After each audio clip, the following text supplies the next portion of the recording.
Muy buenos días, tardes, noches tengan todos ustedes. Yo soy Julián Campos y bienvenidos a un nuevo La Filmografía de Comenzamos.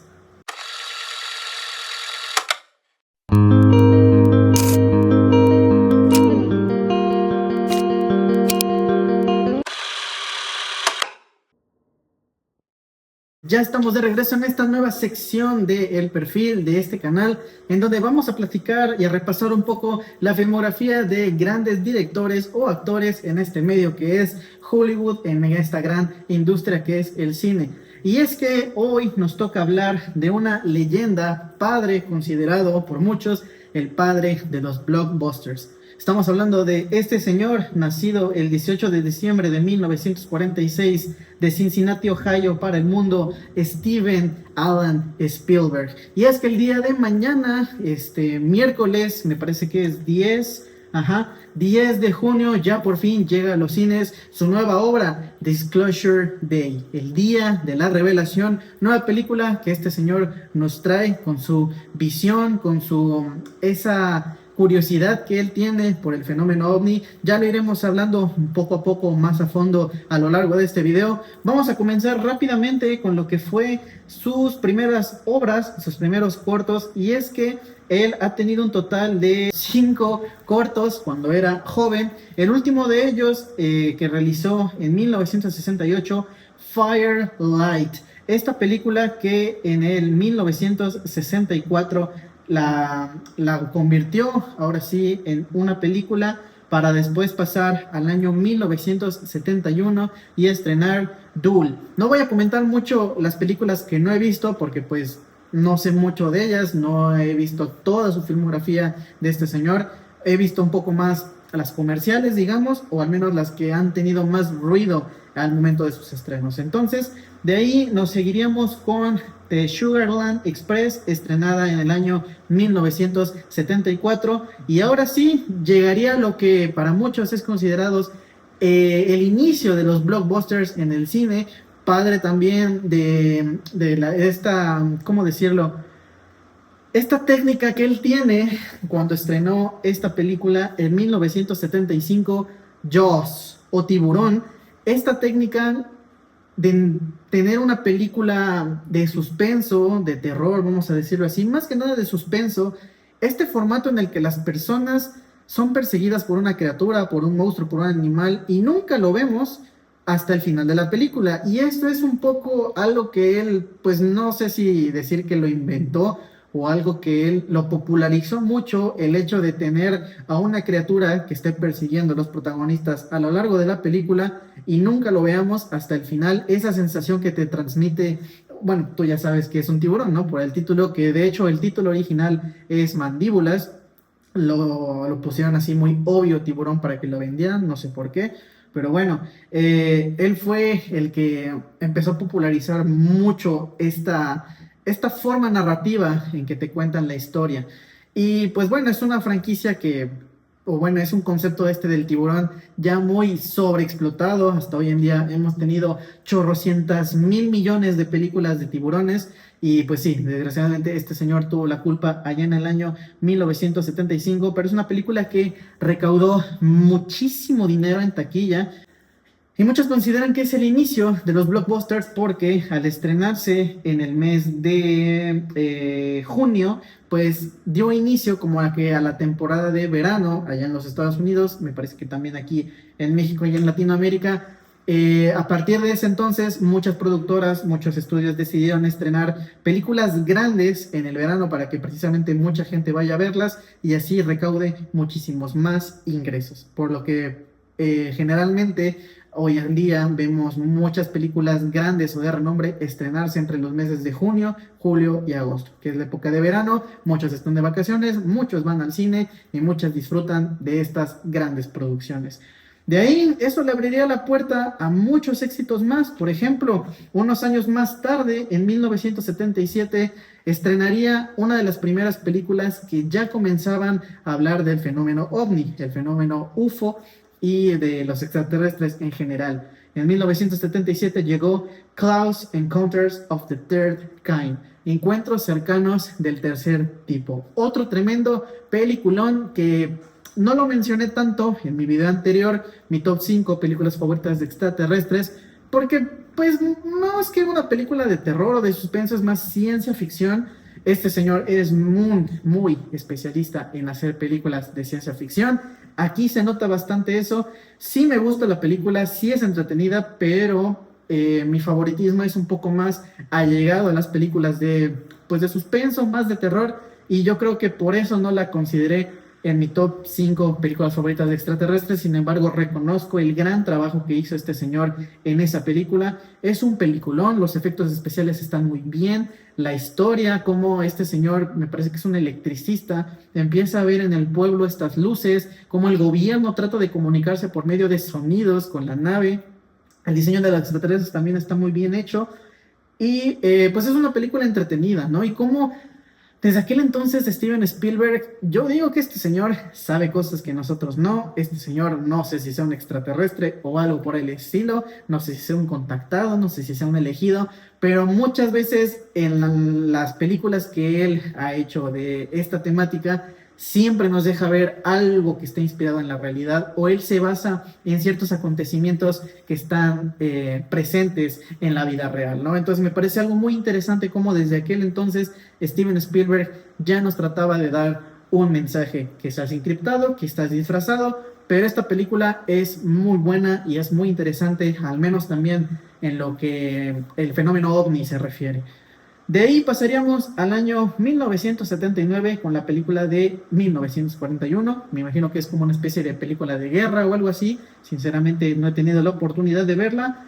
1981 llegó Riders of the Lost Ark, o la primera película de Indiana Jones y los cazadores del Arca Perdida. Toda la saga de Indiana Jones también muy entretenida, muy de ciencia ficción, de aventura. Sin duda que Steven Spielberg es un maestro, es un todólogo, es especialista en ciencia ficción, aventura, acción, romance, comedia, suspenso, terror. Es increíble la forma que este señor tiene para dirigir diferentes estilos de géneros, diferentes formas de contar y narrar sus historias. En Indiana Jones también es un personaje ya mítico, legendario, ya muy parte de la cultura popular, y todas sus películas me han encantado, unas más que otras. Quizás las últimas, al ser ya un poco más productos de Disney, ya no tienen ese impacto o ese sentimiento de aventura, ya son un poco más fantasiosas, que siempre lo han sido, pero ya caen en un punto un poco más exagerado, ¿no? Pero Steven Spielberg, no cabe duda que él, junto de la mano de John Williams, que es otro de los elementos importantes que le dan a las películas de Spielberg, porque este señor John Williams es un compositor de música, es el que hace el soundtrack para las películas, y su aporte a las películas de Spielberg, la mayoría de ellas, siempre que está involucrado John Williams, esta dupla hacen que la película tenga un poco más de magia, tenga un poco más de esencia, tenga un poco más de, pues, de sentimiento y un sello distintivo que tú puedes apreciar cuando estés viendo una película de Spielberg o de otro director. La música y el ambiente que te pone John Williams es increíble. Hablando de películas que también marcaron a la historia, marcaron a la cultura y a una generación, un año después tendríamos otro tremendo éxito en taquilla para Steven Spielberg. En el año 1982 llegó E.T., el extraterrestre, nuevamente tocando este tema de los extraterrestres, de la ufología. El mítico niño Elliot encuentra a un extraterrestre que se queda abandonado en el planeta Tierra después de que su familia lo dejara aquí, y ahora busca volver a su casa, ¿no? Una película muy emotiva, muy bonita, muy controversial, en el sentido de que nuevamente esa visión, esa insistencia de Steven Spielberg por mostrarnos a los extraterrestres, qué nos quiere dar a entender, qué nos quiere contar, qué sabe él que nosotros no. Eso es algo que también inquieta bastante, pese a que esta película es ciencia ficción, es un poco más, pues no de terror ni de suspenso, es más ciencia ficción, pero también dista mucho de lo que nos presentó en Encuentros Cercanos del Tercer Tipo. No sé si pretendía él hacer una secuela, que ojo, por lo que estuve investigando, se supone que Steven Spielberg sí pretendía hacer una secuela de E.T., se iba a llamar E.T. Nocturnal Fears o algo así, o Zona de Terror, algo así pretendía ser, un borrador que tuvo de una película de terror. Luego lo adaptó para hacer una secuela terrorífica de E.T., pero lo pensó mejor y dijo, no, E.T. funciona muy bien como una película individual, vamos a dejarla así. Pero sí llegó a hacer varias propuestas, varios borradores en cómo sería una hipotética E.T. parte 2, Nocturnal Fears. Algo que nunca llegó a concretarse, pero hubiera estado muy interesante cómo se hubiese desarrollado esa secuela.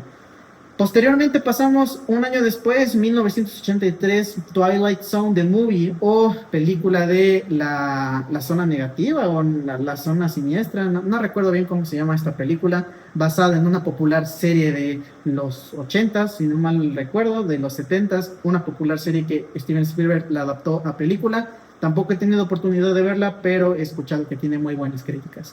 Al año siguiente tendríamos otra gran secuela. En 1984 llegaría Indiana Jones and the Temple of Doom. Indiana Jones y el Templo Perdido, el Templo de la Perdición. Una cosa así, otro tremendo peliculón que sigue las aventuras del emblemático Indiana Jones. En 1985 llegaría El Color Púrpura. La neta tampoco he tenido oportunidad de verla. 1987, The Empire of the Sun, El Imperio del Sol. Película bélica que también...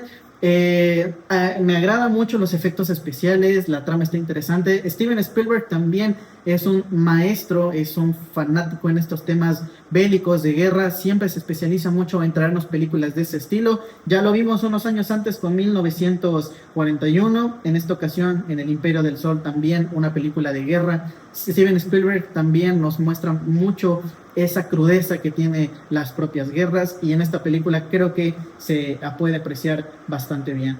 1989 tendríamos dos estrenos, Always o Para Siempre, e Indiana Jones y la Última Cruzada, Indiana Jones and the Last Crusade. Obviamente esta película sí la vi, la de Always no he tenido oportunidad, pero con Indiana Jones pues no tengo ninguna queja. La verdad es que su trilogía me gusta. La cuarta película creo que también la dirigió él. Sí, también la dirigió él, y parece que a muchos no les gustó, no entiendo por qué. A mí se me hizo muy interesante. El personaje de Shia LaBeouf pues zafa un poco como su hijo. Y bueno, en el 91 tuvimos la película de Hook, esta interpretación del Capitán Garfio basada en el cuento de Disney, en cómo Peter Pan sí creció y se vuelve a enfrentar al Capitán Garfio en el país de nunca jamás. Una película muy entretenida, muy nostálgica, que nos muestra a ese Peter Pan ya más adulto, ya más maduro, y un Capitán Garfio un poco más jodido, ¿no? Pero bueno, es una buena adaptación. Y unos 2 años después, en 1993, Steven Spielberg reventaría nuevamente las taquillas con 2 estrenos, uno más grande que el otro, pero bueno, creo que los dos de hecho ganaron el Oscar a mejor, bueno, no mejor película, pero los dos fueron acreedores del Oscar. En 1993 llegaría Parque Jurásico, Jurassic Park, y La Lista de Schindler, 2 grandes películas de este director que no es que es difícil decir que una no es mejor que la otra. La Lista de Schindler está basada en hechos reales, está un poco más enfocada al drama, la dramatización, a la guerra nuevamente. Como les decía, Steven Spielberg tiene una fascinación por este tema de las guerras y demás, pero no podemos negar que Jurassic Park hasta la fecha es una de las franquicias más rentables, más trascendentes y que más ha marcado a muchas generaciones, contando hoy en día con 6, 7 películas más o menos, series de televisión también animadas, cortos, videojuegos, un chingo de juguetes y de mercadotecnia. O sea, Steven Spielberg se forró de billetes con esta primera película, que desencadenó una de las franquicias más famosas y longevas de la historia del cine. Unos años más tarde, en 1997, nuevamente volvería a azotar la taquilla con The Lost World, Jurassic Park 2, El Mundo Perdido, una tremenda secuela de ese gran éxito que tuvo la primera película. Muy buena, ambas son adaptaciones de un libro de Michael Crichton.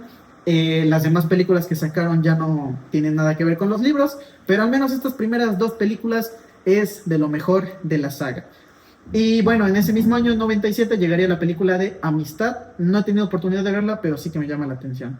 1998 llegaría Saving Private Ryan o Rescatando al Soldado Ryan, otra de las mejores películas bélicas que he visto y que fue acreedor el protagonista Tom Hanks a un premio Oscar. La neta es que también hace un gran trabajo, es una muy buena película, muy recomendable y muy recordada. Pasamos al año 2001, unos cuantos años después, con la película de AI, Inteligencia Artificial, Artificial Intelligence. Otra película muy recordada, a gusto personal, no me gustó tanto, siento que está muy larga.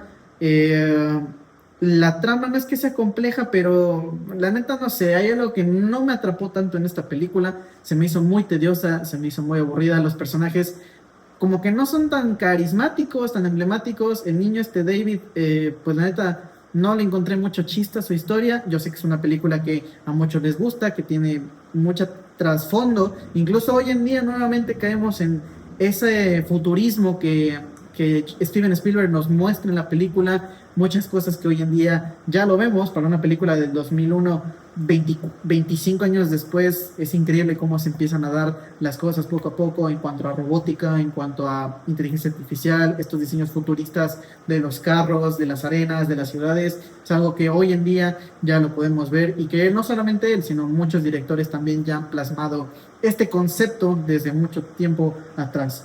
En el 2002 tuvimos Minority Report y Atrápame si puedes. Estas películas tampoco he tenido oportunidad de verlas, me llaman la atención, así que pues bueno, están en mi lista de espera. 2004 tuvimos La Terminal, nuevamente con Tom Hanks encabezando el elenco. Todavía no he terminado la película, la estaba viendo, me quedé a la mitad cuando conoce al personaje de Diego Luna, pero se ve interesante, es otra forma de contar las historias de Steven Spielberg. No es una película de guerra propiamente, pese a que el contexto sí es un poco bélico. La película no se centra en eso, se centra más en Tom Hanks tratando de regresar a su país, tratando de salir de esa terminal de avión, porque se está desatando una guerra civil en el país en donde está, que me parece que es la India o algo así, no recuerdo mucho. De ahí, en el 2005, tuvimos War of the Worlds, la Guerra de los Mundos, y Múnich. Múnich no la he visto, la Guerra de los Mundos también, nuevamente adaptando una novela muy popular. Steven Spielberg otra vez se ensaña en este tema de los extraterrestres, en este tema de la ufología, en cómo la humanidad todavía no está preparada, ni en el 2005 estaba preparada para hablar de este tema de los extraterrestres. Una película muy buena, muy entretenida, pero por un lado se centra un poco más en el drama que tiene la familia de Tom Cruise, de sus hijos, que están, pues Tom Cruise está divorciando de su esposa, sus hijos como que no lo respetan, no lo quieren tanto porque no han convivido tanto con él. O sea, la película sí es interesante, el conflicto de los extraterrestres y demás, pero se centra más en la problemática de la familia, de Tom Cruise y sus hijos. Entonces, para mí esto es algo que pues me flaquea un poco en la película, porque como se centran mucho en ese desmadre, en ese tema, yo quiero ver más guerra, más acción. Entonces como que llega a un punto en el que me desespera un poco eso en la película. Pero bueno, no digo que sea mala, para gustos colores, ya lo saben. Pero realmente no es tanto de mi agrado. Sí me gusta, pero no tanto. 2008 tuvimos Indiana Jones y el Reino de la Calavera de Cristal. Esa película también, pues ya medio la comentamos hace un momento, con lo de Shia LaBeouf y demás. Hay mucha gente que no le gusta, hay mucha gente que es hater. A mí me agrada, la verdad. 2011 tuvimos Las Aventuras de Tintín, El Secreto del Unicornio y War Horse, o Caballo de Guerra. Las Aventuras de Tintín está un poco más orientada a un público infantil. War Horse, la neta es que me llama mucho la atención. En su momento también, no sé por qué no tuve oportunidad de verla, pero sí me llamó mucho la atención. Todavía me interesa verla, la voy a buscar porque la neta es que se me hace que es una película muy interesante, nuevamente centrándose en estos temas de la guerra. 2012 tuvimos la biopic de Abraham Lincoln. Lincoln, así se llama esta película. La verdad es que no me llama mucho la atención, pero bueno, quizá le dé una oportunidad. 2015, Bridge of Spies. No sé bien de qué trata esta película. Quizás también es otra película de guerra. No he tenido oportunidad de verla. 2016, The BFG, My Best Friend Giant o Mi Amigo el Gigante. Una película muy bonita de Disney. Esta sí tuve oportunidad de verla en su momento. Me gustó, está bien. Los efectos especiales quizá no son tan chidos. O sea, el CGI pues sí está medio pedorrón. Pero la historia me parece muy bonita y muy entretenida. 2017 tuvimos The Post, una película que me parece está basada en hechos reales. Se ve interesante y no le he dado la oportunidad de verla, pero lo voy a hacer. 2018, Ready Player One, otro tremendo peliculón, hitazo en taquilla, inspirada también en un libro o una novela del mismo nombre. Otro tremendo peliculón. Mucha gente gozó esas referencias en el mundo del Oasis, creo que se llama así. Ese mundo digital, ese mundo donde los chicos pueden jugar los videojuegos con sus avatares en una realidad alternativa, una realidad virtual. Un tremendo peliculón, la neta es que sí me gustó bastante. Me hubiera gustado verla en el cine, no tuve la oportunidad de verla en su momento, pero viéndola en la tele, no sé si vaya a haber una secuela, me parece que sí, no estoy seguro si se vaya a desarrollar o no, pero la neta es que la primera película es muy buena, muy disfrutable y me gustó mucho haberla visto. 2021, West Side Story, una película remake de otra adaptación de los 90, si no mal recuerdo. Una película muy al estilo de musical, que la neta no me llama mucho la atención, así que por eso no la he visto. 2022, hasta ahora la última película en la filmografía de Spielberg, Los Fabelman. Una película un tanto biográfica, si lo podemos decir así, porque hay mucho de Steven Spielberg, hay mucho de su infancia que nos cuenta en esta película. Básicamente nos narra la historia de un niño que sueña con ser director de cine y comienza a grabar muchos momentos importantes en su vida a lo largo de su niñez. Una película muy bonita, muy emotiva y que se ve que está hecha con cariño. Se ve que Steven Spielberg plasma mucho de sus recuerdos, plasma mucho de su infancia en esta película y en sus propias palabras es casi una película autobiográfica. Y como les venía diciendo, ya el día de mañana por fin llega a los cines en este 2026 Disclosure Day, nuevamente contando este polémico tema de lo que son los extraterrestres y cómo la humanidad, si está lista o no para aceptar la verdad de que no estamos solos en el universo. Hasta aquí el video de hoy, espero que les haya gustado, espero que les haya servido un poco para saber la filmografía de este director. Ya vimos que a lo largo de su filmografía, a lo largo de los años, nos está entregando grandes peliculones, grandes películas que han iniciado grandes franquicias. Háblese de Jurassic Park, háblese de Tiburón, háblese de... no sé, hay muchas muy buenas películas que nos ha entregado este señor. Y que, bueno, no esperamos menos de Disclosure Day. Vamos a ver qué tal le va en taquilla, pero la historia se ve que promete demasiado. Hasta aquí el video de hoy. Muchísimas gracias por verlo, de verdad lo aprecio. Yo fui Julián Campos. Recuerden, aquí les dejo mis redes sociales. Estén muy pendientes porque el día de mañana, como no podía ser de otra manera, van a tener mi reseña de este gran estreno. ¿Me gustó? ¿No me gustó? ¿Qué opino de esta película? ¿Qué opina del tema extraterrestre? Todo esto y más mañana. Yo creo que en la madrugada la voy a estar subiendo porque el estreno es noche, es como a las 10 de la noche. Pero de todas maneras, ya saben, aquí siempre de primera mano, el mejor contenido de calidad para todos ustedes. Yo fui Julián Campos. Nos vemos a la siguiente.